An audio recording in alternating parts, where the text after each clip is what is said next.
Hello and welcome to the Executive Hub Show, the podcast that helps you grow your business with simple tips and strategies from successful entrepreneurs. This episode is brought to you by Persyo. If you're struggling with your marketing, Persyo offers marketing strategy consulting services to help you create a winning plan. They'll help you tackle your marketing challenges, boost your brand, and drive results. If you're ready to level up, visit persyo.com/consultation and start crushing your goals today. Persyo is PERSYO.com. My guest today is Sindhu Srivastava. I'm sorry for butchering your name, Sindhu. Yeah, you got it right. Sindhu Srivastava. Hey. Fantastic. Great to have you. And today we're talking about crushing events with data. And she's going to share the blueprint for event success. Let me do the proper introduction to Sindhu, and we're going to dive into a very interesting conversation about event management. I know a lot of people in my network, coaches, consultants, company owners who run events, and they could benefit from managing their event with data and tap into that knowledge. So, Sindhu Srivastava is a visionary data strategist and the CEO of We Crush It Events, a premier corporate event planning agency. Sindhu has successfully led organizations through digital transformation, leveraging data-driven insights to drive growth and efficiency. Her leadership at the We Crush events has refined the event planning landscape, integrating cutting-edge technology with seamless execution to create unforgettable experiences for clients nationwide. Sindhu is a sought-after speaker and thought leader in data strategy, business intelligence, and operational excellence. Sindhu, welcome. Yes, thank you, Mustafa. Thank you so much for having me. I'm Great excited to to have be you. here. Likewise. Whereabout are you? I am based in the Bay Area, so the way I tell it, 1 mile one way is the Apple spaceship campus, 1 mile the other way is the Nvidia campus. So I'm like sitting in between $2 trillion companies. So I'm like I can build a billion-dollar Giant. company in between. All you need is catch at 1% in between, and it should be good to go. I know I should be well on my way. Yeah, Yes. not too Yeah. shabby. Not too shabby. Love it. Love it. And what's the weather like out there right now? I would say in the 60s ish. It's sunny and it's fantastic, and I'm having fun. Beautiful. Beautiful. Did you guys get caught in the fires that were going on? Oh no, no, no! We're in the valley. This is like concrete jungle almost. So there is not much brush that gets on fire here. Love it. So let's get into it. Yes. Sindhu, what is your story?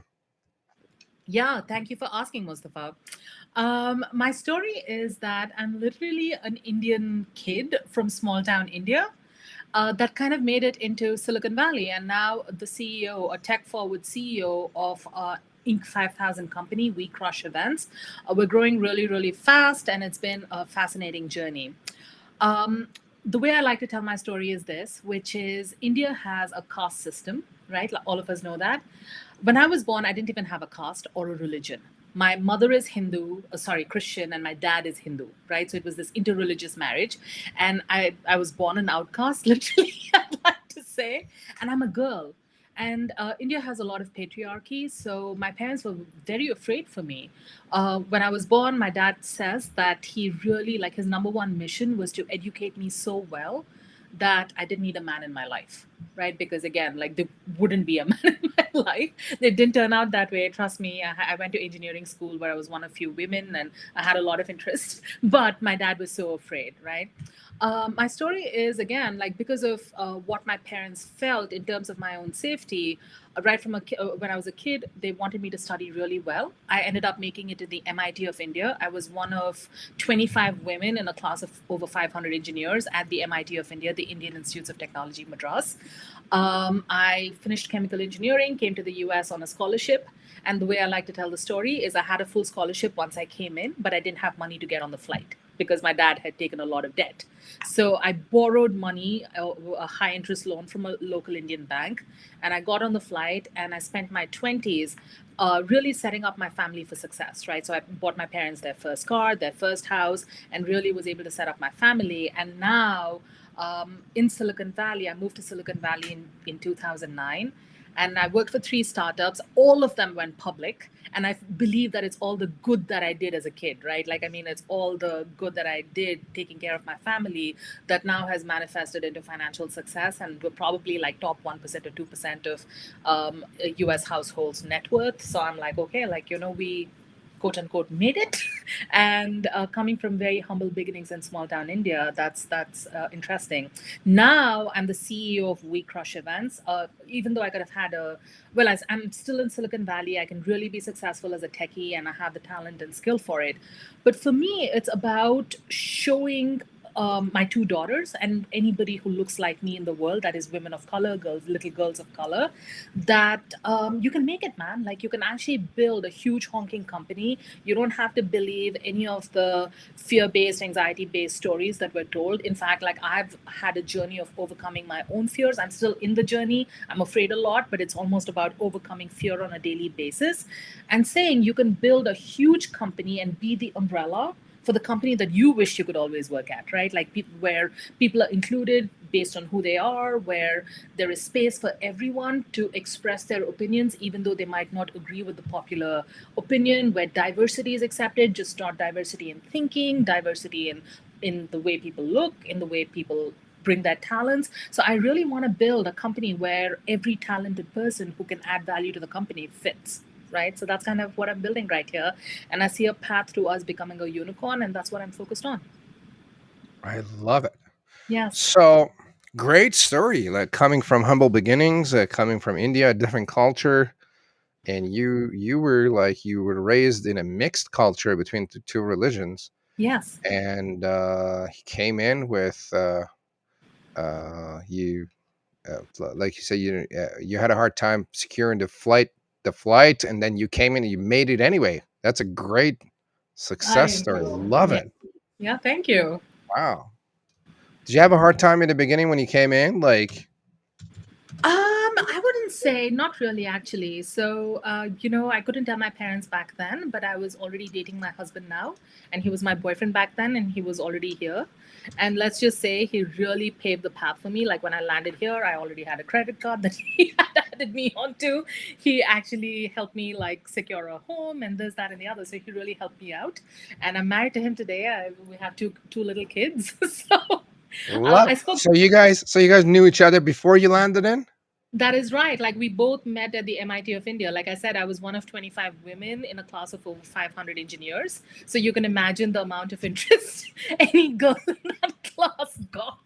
So yeah, so I Oh met my. yeah. I know, right? Like, I You mean, guys great didn't husband. come here together, did you? We did not.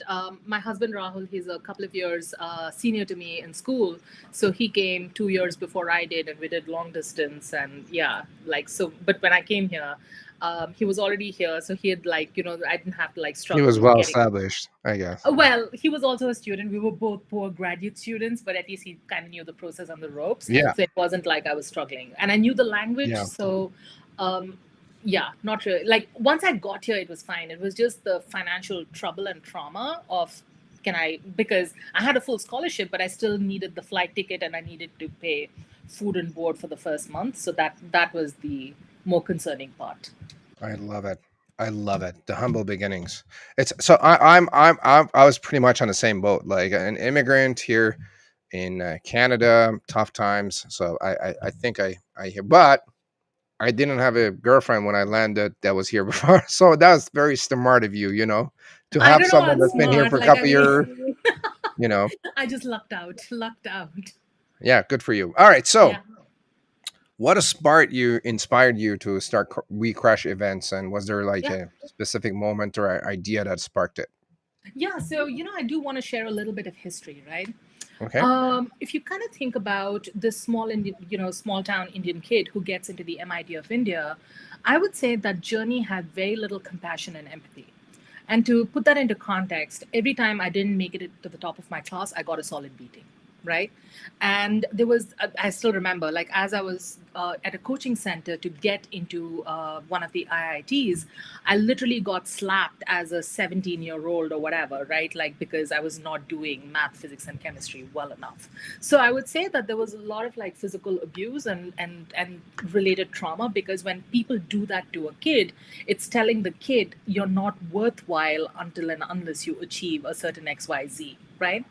I didn't know this then, but then as an adult, as a mom myself, what I had discovered in the process was I'd become an unempathetic person, in the sense that it only mattered whether I was excelling in my career, whether I was excelling in, I did an MBA from Wharton, whether I was excelling in my classes and this, that, and the other. It didn't matter whether I was acting out of a place of love and kindness, and more Hmm. importantly, like self love and kindness, right? If I was frustrated and angry, I would kid myself that I was just completely fine, and I would still bulldoze through whatever happened, right? Hmm. And what that turns out to do is that if you're a leader, if you don't have any empathy for yourself, it's very difficult for you to have empathy for the teams that you're leading. And an executive coach helped me understand that, again, like because of this lack of self empathy, it was like coming across as whatever, lack of empathy for others. And that really like caused me to work on mental health and trauma therapy and so on, because I realized that the reason I was this way was because of the intense trauma that I had as a kid, right? And during that journey, the other thing that popped up was every time I came into a situation that felt a little bit off, right? Like, for example, I can tell you this: I was a top rated employee for every single company that I worked for in the past, like, 15 years or whatever, except for one company. And Hmm. yet I would not get promoted with the top rated rating. And in fact, like people would tell me that usually this other employee got promoted over me, and the other employee was not a person of color, right? So for me, it took a long while to be like, why is this happening? And my executive coach broke it down to me like this. She said, Sindhu, you're super smart and you speak your mind, and a lot of people are intimidated by that. And there's no place for you in corporate America to reach your potential. And she coached me that the only way I would reach my potential was to lead a company of my own. And it was important for me to do that because I have two little girls and who are women of color as well. And the way, how are you going to change the world? I'm not going to change the world by saying, oh, companies need to invest in diversity, equity, and inclusion, because look at how that's going, right? Like now it's become almost illegal to do that.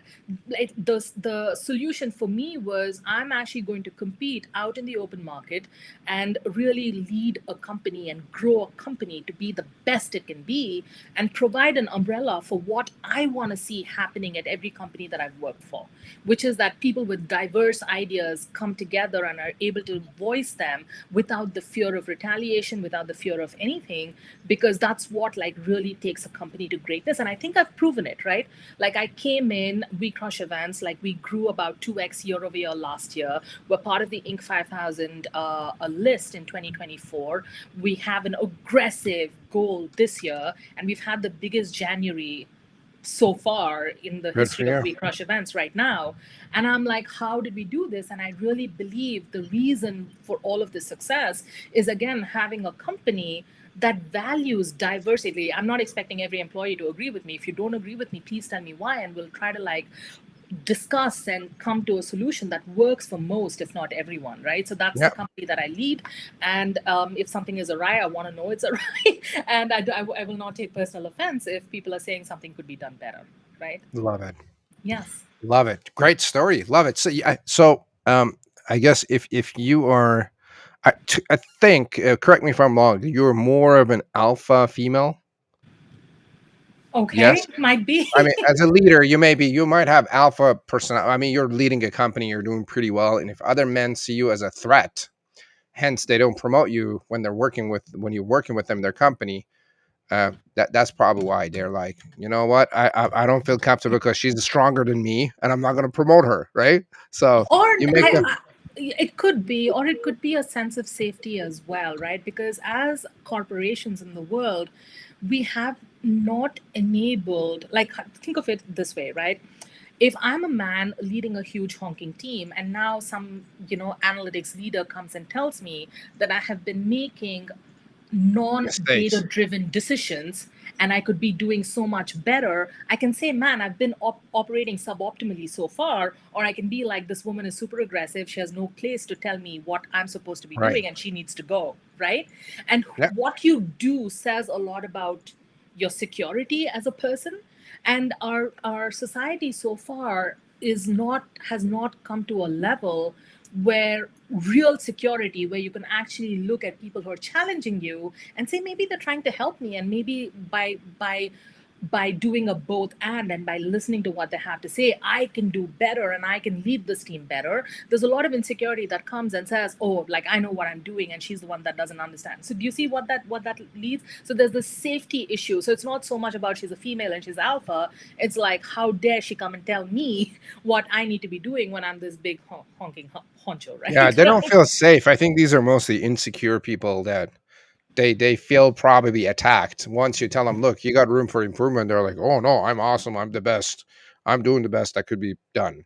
And they Absolutely, there's some of that, and I would say it's not just the person itself, but it's the environment around them. Because again, if they stand up and say, "I've made a mistake," guess what? Your job is now in danger, right? Because your boss is going to look at you and say, "What have you been doing so long? Like, you've been telling me that I've been, I hired a leader who's not up to the job," and then it just, like, as a society, as a business environment, we just haven't created the safety for people to take risks and for people to stand up and say, man, I made a mistake and I'm going to do better.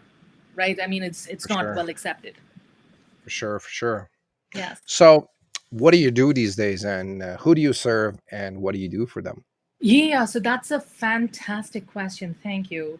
So, we serve corporations around the world who understand investment in events.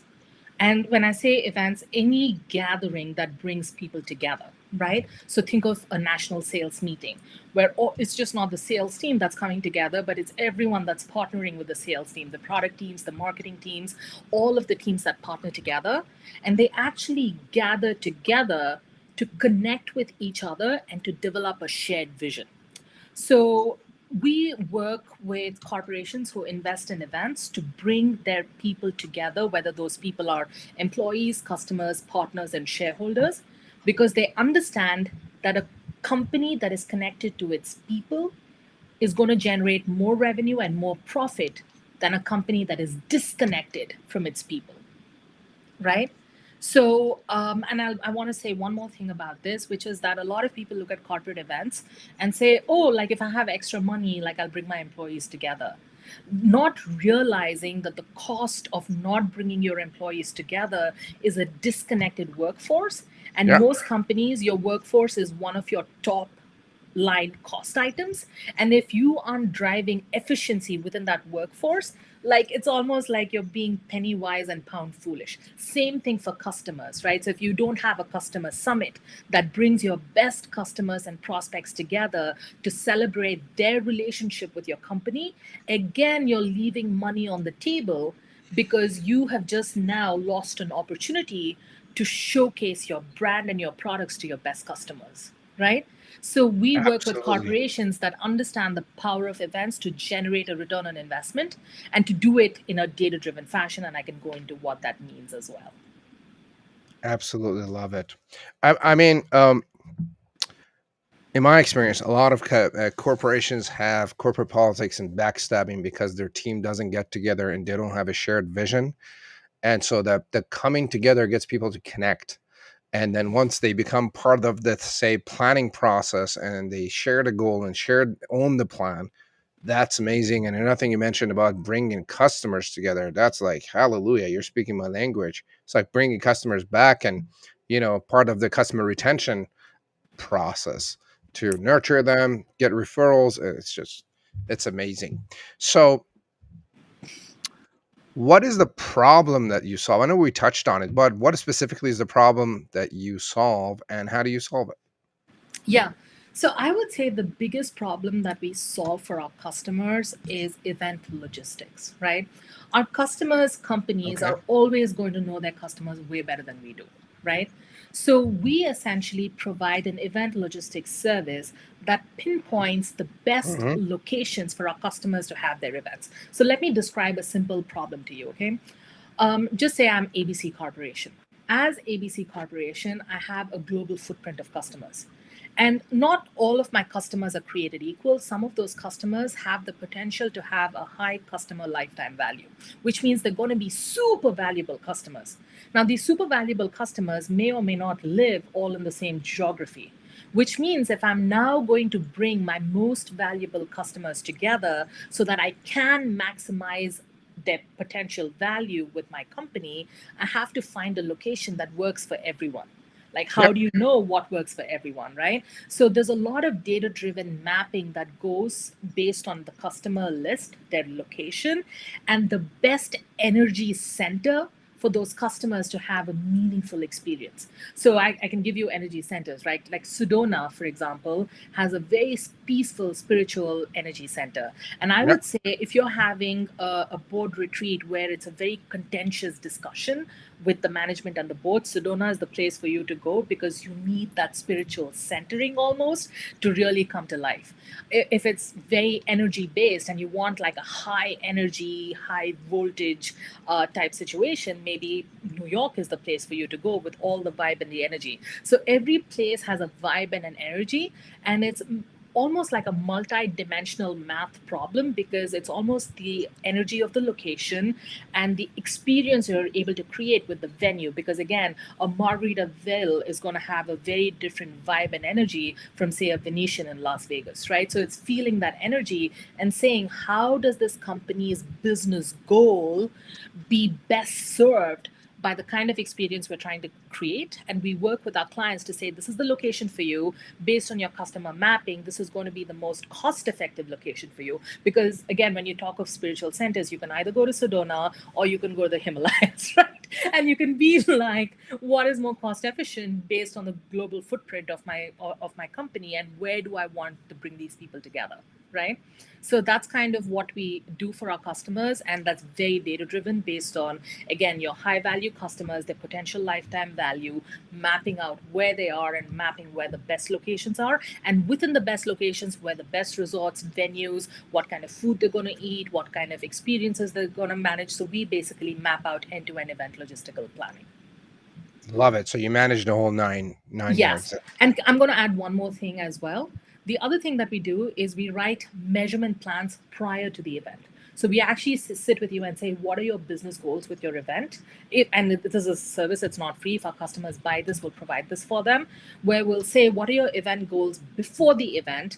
And we'll say, here are the KPIs that we'll need to measure to say whether you've met your event goals or not. And post event, we actually measure the KPIs, right?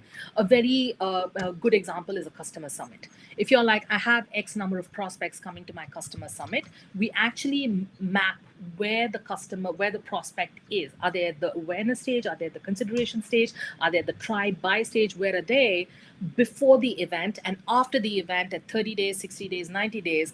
Where have they moved in their journey, and have they progressed towards buying? And what is the potential customer lifetime value that they've unleashed after the event? And therefore, what is the event ROI based on the fact that this customer is now closer to revenue? Ooh, Right? So that's the other thing we do. I love it. Yeah, Well, thank you. while we're at it, Yeah. what are some typical event KPIs that you guys track and work on? Yeah. So at the very base level, it's attendance. Are people showing up?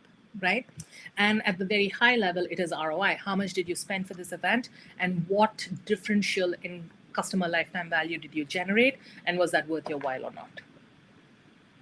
Love it. Love it. Any other KPIs that you guys specifically work on from Yes, time to time? absolutely. So we have customer satisfaction scores that we do. We send out a survey to our clients at the end of an event, and we're tracking like how happy was this, and rating almost every experience that we've created for them. Right?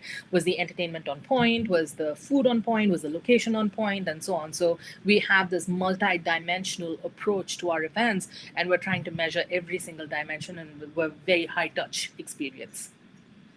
Amazing, amazing. I mean, adding those KPIs and to track things, that is, I think that's definitely a differentiating factor with Yeah, a lot of event planners that I've seen. Um, give they're us called measurement keep it. plans, by the way. Yep, that makes sense. That Yes. makes sense. That makes sense.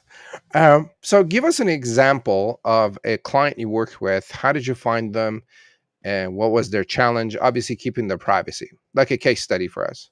Yeah, absolutely. So we actually have a very big outbound sales team, and big for our size, right? I would say that our sales team is actually broken down into hunters and farmers. Our hunters are brand new customers and brand new clients. I think we're about 20 full time employees this year as a company with hundreds of part time employees. But out of the 20 people, 4 people are outbound sales hunters, and about 9 people are farmers. So can you, like, if you think of a 20-person company, like almost 60 to 70% of my company is in sales. And that's the secret really to the growth that we've been achieving, because we don't hire an event manager just for their event skills. We hire an event manager almost as a customer success person, because we believe that the happier our customers are, the longer they do business with us and the more business they give us, because they're not only giving us the events that they manage themselves, but they're reaching out to other departments in their company and saying, you have to work with We Crush events because they're so good, right? So every event manager who leads an event, and they work with their team, so it's just not them, but the lead event manager is responsible for creating the happiest customer event that they can, because that's what we're basing our future success on. So really, they're a customer success role with a sales goal attached to them, right? So that's how we really run the company. And our traditional outbound sales are, we use Zoom Info. I know it's the 800-pound gorilla, and there's a whole bunch of AI tools that are on the horizon and coming out. But we invest in cutting edge sales platforms, including LinkedIn Sales Navigator. MailChimp is what we use with email marketing. It's a absolute like end to end go to market strategy, from outbound sales to all of the marketing bells and whistles that a Yep, traditional company would have. love it. And Yes. what are the type of customers that you typically work with? They're very, very varied, right? So our minimum event size is $50,000. So if a company does not have at least $50,000, and we try actively to only choose companies where it's just not one $50,000 event. If it has to be about 10, $50,000 events that we'll combine together. And we're preferred vendors for Google. We've done events for Netflix, Spotify, all the big companies. And we've also done events for very high revenue consulting firms that might have only 10 people, but then they're putting out events that are $500,000. Beautiful, Yes. beautiful. And so, what makes your company different compared to other event managers out there? Thank you so much for the question, right? And I say this with all my heart, which is when I was first, when I was a new CEO to We Crush Events, I felt like my background in tech and data was going to make a difference. And it does, right? Because I don't know any other event company that talks about KPIs and event ROI. But really, our secret sauce is that we care deeply about connecting people. The Surgeon General, the previous Surgeon General of the US, has said that loneliness is an epidemic in the US.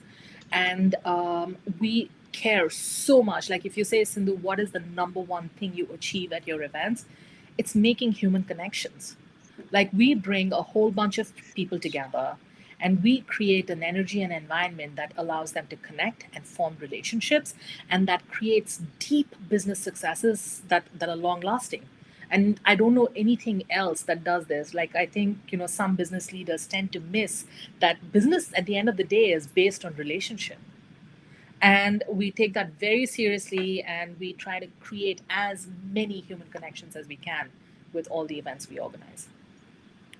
Absolutely love it. I mean, in this day and age of social media, where people are spending like three-quarters of their day on social media, and they're very, very lonely and disconnected, Yes. including like business people who they may, it may seem like they're connecting, but they're not. So putting them in a room, get them to talk to each other, and connect on a real meaningful way makes a huge difference. I mean, it's a big And problem these days. let me actually paint a picture that might, show you how we do this, right? Many people think, oh, put people in a room, serve some food, and get some booze, and they'll start to connect. That's not usually how it happens, right? There is a vibe and a mood that lets people come to a place where they can actually connect. Because you've walked into a room full of strangers and you felt uncomfortable, and you're like, what is going on? My favorite story comes from a large company team that from New York that actually went to Texas. And the entire team, it was a very science and tech driven team. And you can imagine that it took a little bit of energy to get them to socialize. And the breakthrough happened as they were two stepping to Beyonce's Texas Hold'em with a two step instructor leading them.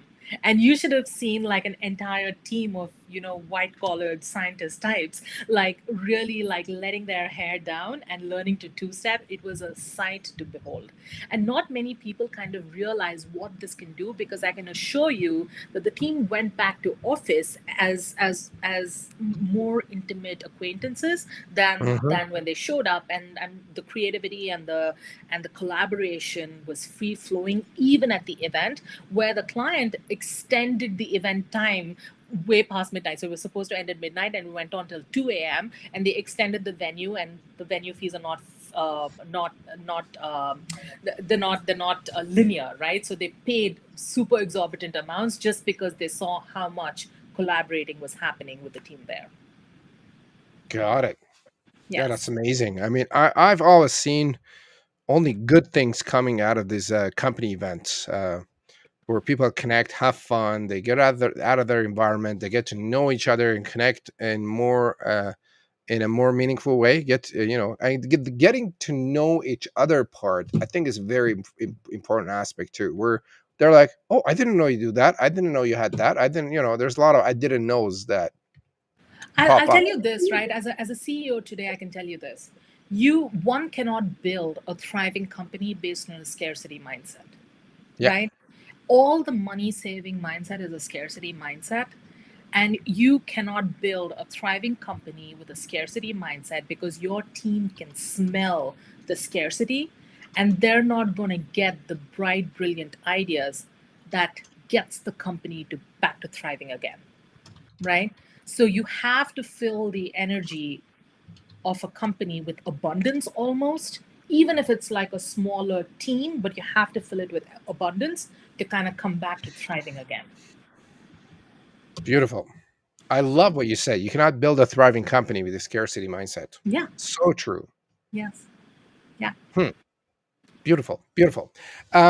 Sindhu, could you give us a brief overview of some of the milestones that you have achieved with your company over the years?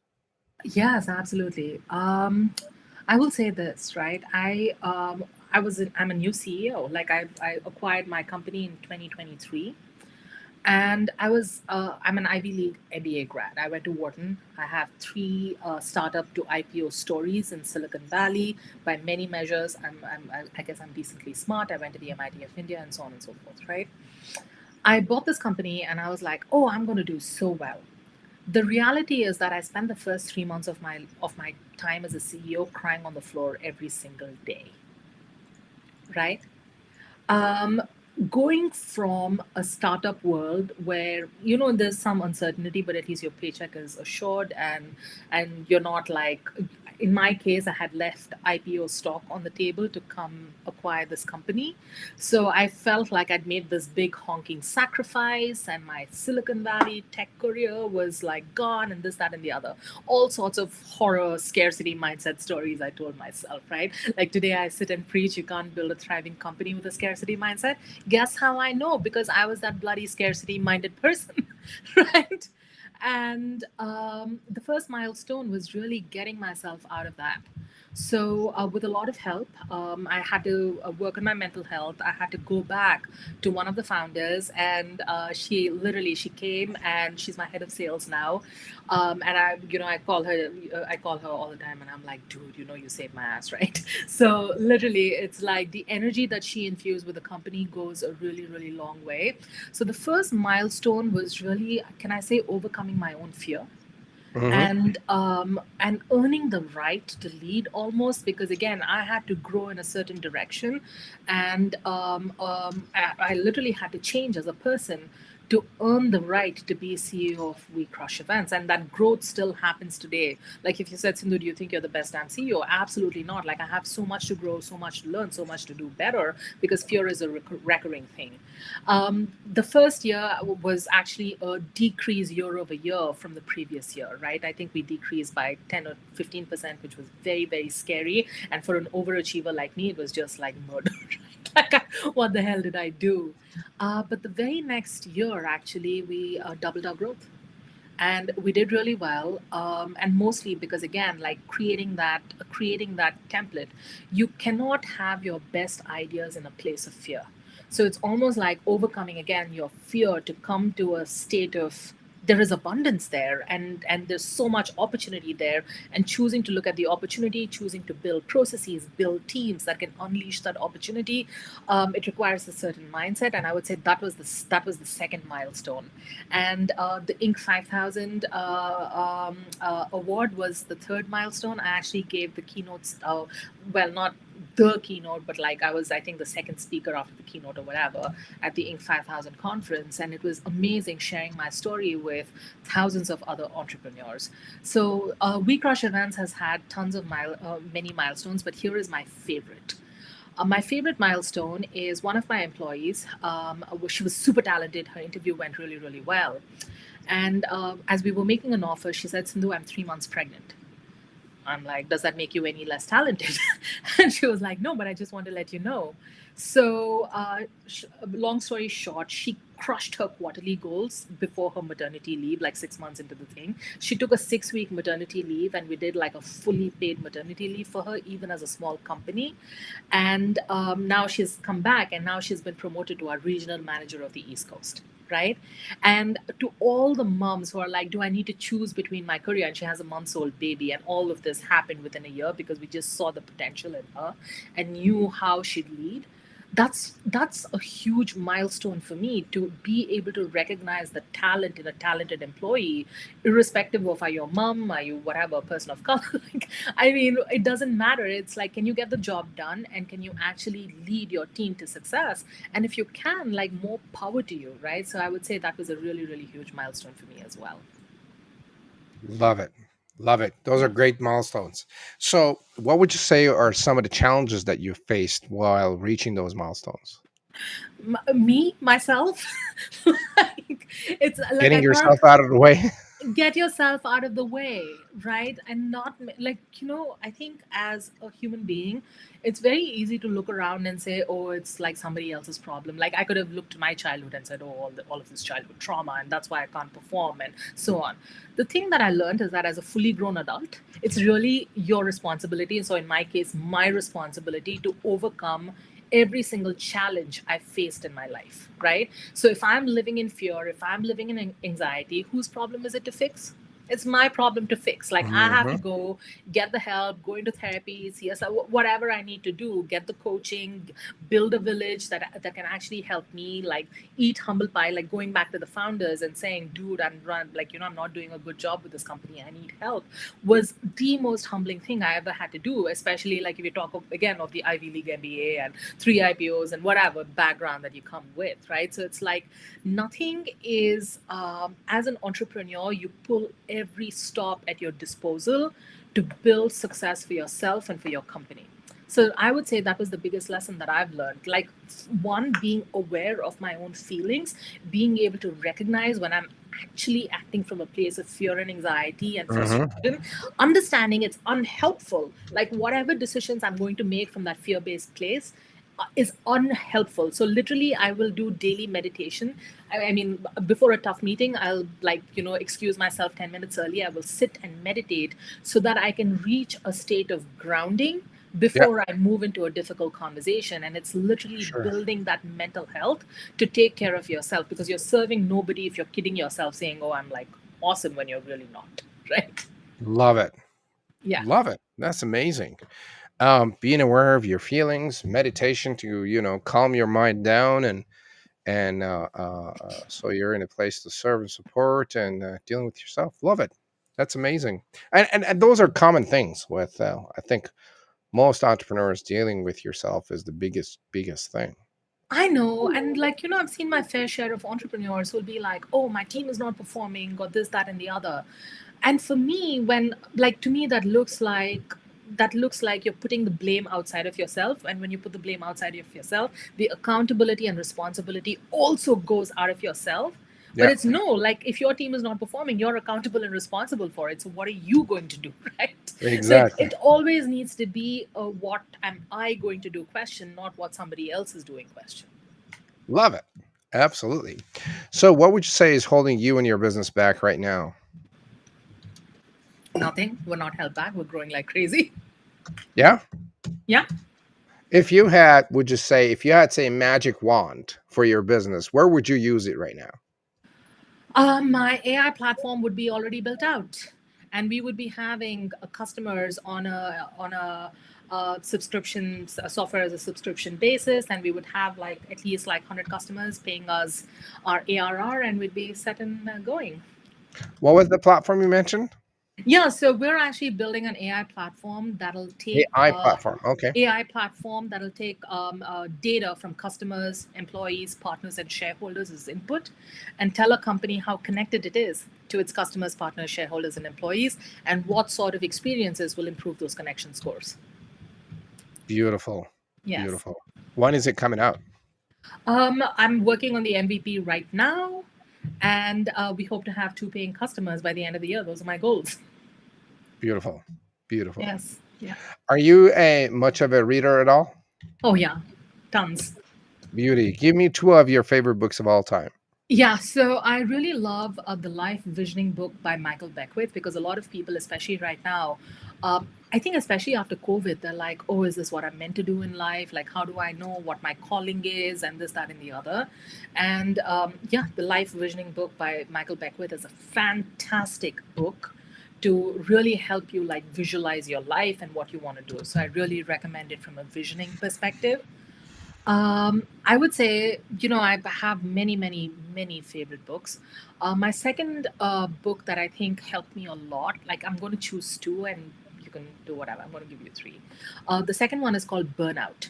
And Burnout talks to just women in the workforce and how we live in a society that might be causing our burnout, and how we can actually take proactive steps to keep our power with us. It's called Burnout, and it's by the Nagoski sisters, Emily Nagoski, and I don't know the other Nagoski sister, but yeah, it's a fantastic book.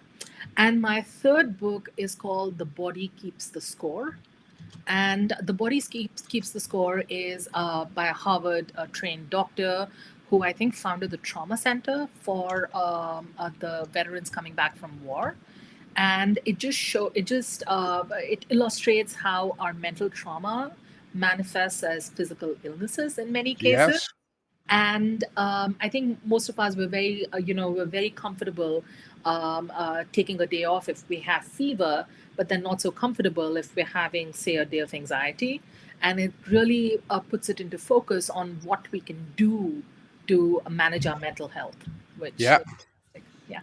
Extremely important. Yeah. Managing our, so for what I know, up in Canada, I know the chances of regular people having a mental health or issue is 1 in 5 people. That's 20% of the population. I don't know Hmm. if that number changed after COVID, but that number against entrepreneurs is 70%. So Yes. 70% of entrepreneurs experience some form of mental health or issue that they have to deal with. And if they don't pay attention to their mental health, we're gonna go crazy. And like you said, it shows up in our body. We get tired. It shows up in our heart, in our knees, in our back, in like a form of a headache. And next thing you know, you have to get medication and spend all the money you made on fixing your health. like for me, when I hear the entrepreneurs number, I'm almost like, how much of the general population is even aware that something is going on with it, right? Because if you looked at me as an example, until and unless I had this executive coach come and tell me that I was unable to feel my emotions and this lack of empathy, lack of compassion was all because of, again, childhood trauma, and I had to work on it, I was unaware and I was in my 30s then. Right? So it's almost like, are people even aware? Like, and I would say your first sign to becoming aware is as you go through your life to be like, how happy am I really? Right? And if that answer is less than like 70-80%, like there's something that you need to work on. Absolutely. Yeah. Mental health and physical health. I mean, if you're not healthy mentally and physically, I mean, forget it. What are you working so hard for? I Right. know. And I don't, personally, I don't want to live and work so hard that I lose my health. It's just not worth it for me. I don't want to get grounded anytime soon. You know? I know. So yeah, I mean, I feel the same way, and that's why I try to be an advocate, because again, it's all about giving people the real story, and because I'm not trying to sugarcoat it, right? Like, I mean, this is hard. Like, life is hard, but at the same time, you can do something about it. So do something about it. Love it. Yeah. Cindy, what's one advice that made a big impact on your life or business? You attract who you are. So that's actually really, really stuck with me. I mean, I believe in karma. I try to be the best person I absolutely can be, which means that you'll see I'll make a very big effort to never lie, to never cheat, to always be fair, to be kind and loving and all of the good things, because I just know like what I am is what I attract. And for me, that's just non negotiable. Like being a good person is super important to me. Beauty. What's one thing about you Yeah. that most people don't know, but they should? A lot of people look at me and, like you said, are you an alpha female and you must, like, be a go getter and this, that, and the other. I think a lot of people don't know that I live with debilitating fear every single day. And it's a ton of anxiety. It's depression sometimes, right? Like if I'm not on the right medication, that can show up, and it's a daily management. So as a result, I meditate every single day. I Hmm. have tools that ground me, and so on and so forth. And people think, oh yeah, oh, she's so successful, and what does she have to worry about, and this, that, and the other. And like, as a human life, you always have challenges that you're trying to overcome, and I'm no different. Absolutely. I mean, as people that run businesses, we all have those experiences. I think people that don't admit that they have probably more problems than we can shake a stick at. Speaking of tools that help you ground, do you mind sharing what tools those are other than meditation? Yeah, so one is just belly breathing. Like, for example, if you put your hand on your belly, and this is from Thich Nhat Hanh. I'm copying him, but it's called deep and slow. So what you do is you take a deep breath inside, and as you take a deep breath inside, you feel your belly rise. Right? A lot of people have inverted breathing, so that'll first tell you whether your breathing is inverted. And as you feel your belly rise, that's the deep breath, and then you let it out slowly. That's all you need to remember. Hand on your belly and just deep and slow, deep and slow. And you do that for even just a minute, and it grounds you like nobody's business. Hmm. Yeah. Any other tools? The other tons, I have like so many. The other thing that I love doing is a very tactile thing.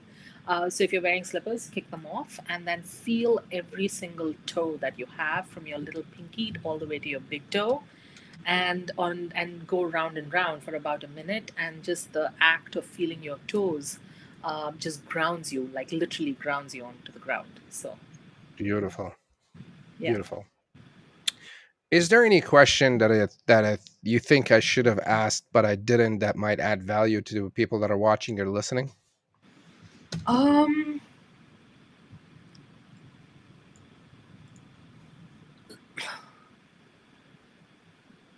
I'm trying to think. Oh yeah, actually true. Okay.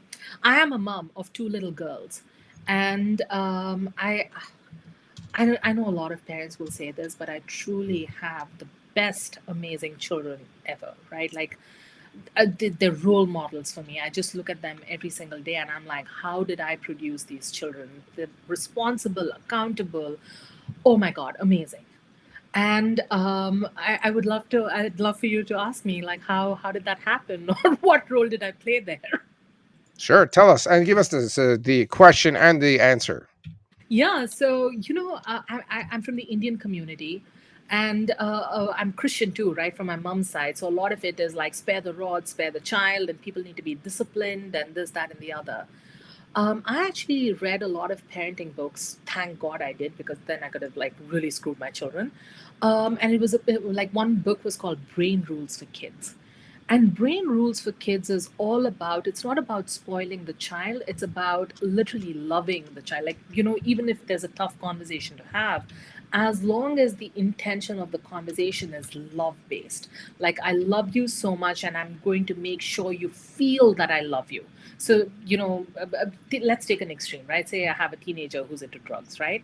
So the question doesn't become, oh, how can you do this? And you're so irresponsible, and now you're into drugs or whatever. That's not the conversation.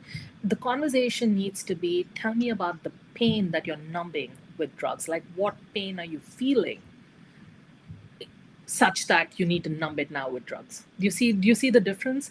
Like, Yes, it's almost like it's not whether it's right or wrong, good or bad, it's do you understand? That's the bigger question. And I feel like at least that approach to parenting and even managing my teams as a leader, because I don't come in with the solution, right? I'm not saying, oh, we have to whatever do commissions this way this year. I just came off my commissions call, but like I literally don't come to the table with a set answer in my mind. Like I'm seeking to understand what the needs of my team are or what pain that they have, so that I can best meet their interests, right? And I that's love been it. my approach into parenting. And somehow, like, literally, my girls are fantastic, like straight A students, competitive swimmers, debate champions. It's like, it's amazing. I love it. Yeah, hanging out with your having good relationships with your kids kind of helps them succeed in life later because they learn and know Yeah.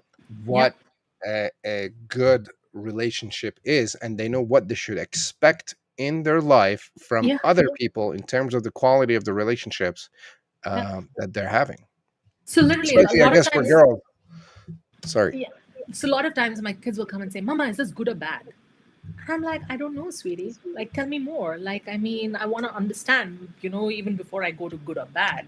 Because in some situations, it might be fantastic, and in some situations, it might not be. So, it's just the understanding. So, Beautiful, yeah. beautiful, beautiful. Sindhu, this was a great conversation. Yeah. Really inspiring. You shared some good tips, strategies, and advice for people that are running events. Gang, if you're watching or listening, and if you have events or if you know companies that need event management, um, get them in touch with Sindhu and her team, and they will take care of you. Yes, Sindhu, where can wecrushevents.com. WeCrushEvents.com? Yes, Yes. wecrushevents.com. That was my next question. Where can people find you? Yes, wecrushevents.com. Contact us. I'm very active on LinkedIn. If it's not spam, I usually do try to respond on LinkedIn. So yeah, reach out. And yeah, it's an open door. So Beautiful. Beautiful. Beautiful. Thank you very much. Gang, you've been watching and listening to the Executive Hub Show. And your host, Mustafa Hosseini, here with my guest, Sindhu Srivast- Srivastav. Did I Srivastav, say it almost right? almost right. You got it. Beautiful. Beautiful. And I hope you have a great day, and we'll see you in our next Awesome. episode. All right. Thank you. Thanks, everyone. Bye Bye bye. bye.